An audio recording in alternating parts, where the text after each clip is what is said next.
Ang Gaklu ay isang parang pavilion na istruktura na matatagpuan sa medyo mataas na lugar ng mga pader ng kuta kung saan nakapagpahinga at nakabantay ang mga tropa sa mga nakapaligid na lugar. Sa mga hindi pangkaraniwang sitwasyon, nagsilbing command post din ito. Isang corner pavilion, na tinatawag na Gaklu sa Korean, ay itinayo sa mataas na lugar ng fortress para mapanood ang paligid at magamit sa paglilibang. Ang pavilion ay isang lugar upang manood at magpahinga sa paligid ng kastilyo. At kadalasang inilalagay sa mataas na lugar na may magandang tanawin. Mayroong 4 na pavilion sa Suwon Hwasong. Halimbawa, Northeast Pavilion, Northwest Pavilion, Southeast Pavilion, Southwest Pavilion. Ang pangalan ay nagmula sa katotohanan na may isang ganoong pavilion sa bawat isa sa 4 na sulok ng Hwasong Fortress. Nakaupo si Gaklu sa ibabaw ng isang maliit na taas at ang lokasyon nito ay nagsilbing tore para sa mga tao upang panoorin ang perimeter at magpahinga. Nagsilbi rin itong command post kung sakaling magkaroon ng emergency. Noong nakaraan, ang bawat tore ay inilagay para sa mga layuning militar. Gayunpaman, sa kasalukuyan, ito ay ginagamit bilang isang mapagkukunan ng turista na may magandang tanawin. Kasi ang Suwon Hwasong Fortress ay orihinal na itinayo hindi ganap para sa layuning militar. Bawat tower pavilion ay hindi inilaan para sa pagtatanggol ng militar. Kakaiba ito sa ibang kastilyo sa Korea. Sa tingin ko ito ay maganda ang disenyo at pagkakagawa para sa kadahilanang ito.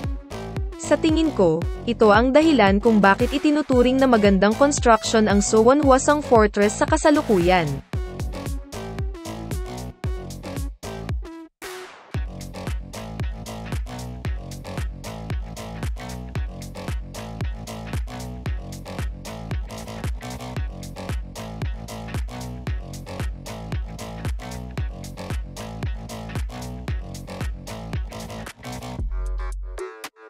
Ang Southeastern Corner Pavilion, na matatagpuan sa isang mataas na burol sa tabi ng Suwon-chun Stream, ay isang pinakamainam na lugar upang makita ang katimugang lugar ng Hwasong Fortress. Ang Southeast Pavilion ay ang pinaka-Wheelfield Tower sa 4. Sa 4 na gayong pavilion, ang Southeastern Corner Pavilion ay may pinakamalawak na anggulo ng view sa loob at labas ng fortress. Matatagpuan sa tapat ng Namgang Simdon, Southern Watchtower. Ito ay itinayo upang ipagtanggol ang mga seksyon malapit sa Namsumun, Southern Floodgate. Dahil ang timog ng Suwon Hwasong ay isang napakahalagang lokasyon. Ang lokasyon ng Southeast Pavilion ay idinisenyo din upang maghanda para sa mga emergency na sitwasyon.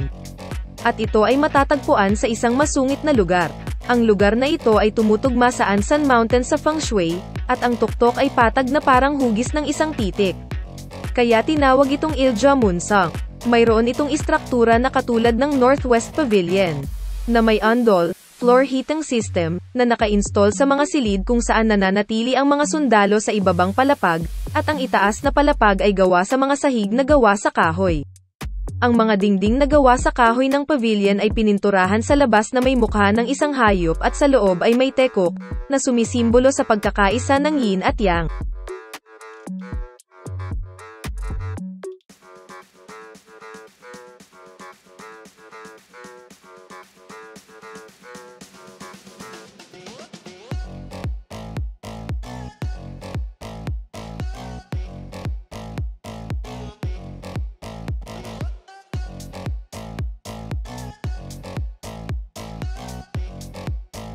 Malapit sa Namsumun at Paldalman, na siyang mga sentro ng komersyo. Timog silangang Corner Pavilion ginanap ang tungkulin ng pagsubaybay at pagprotekta sa mga lugar.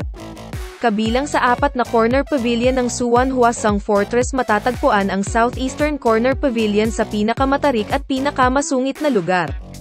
Mga lugar ng Namsumun at Paldalmon ay mahirap subaybayan sa mata sa Paldolsan Mountain.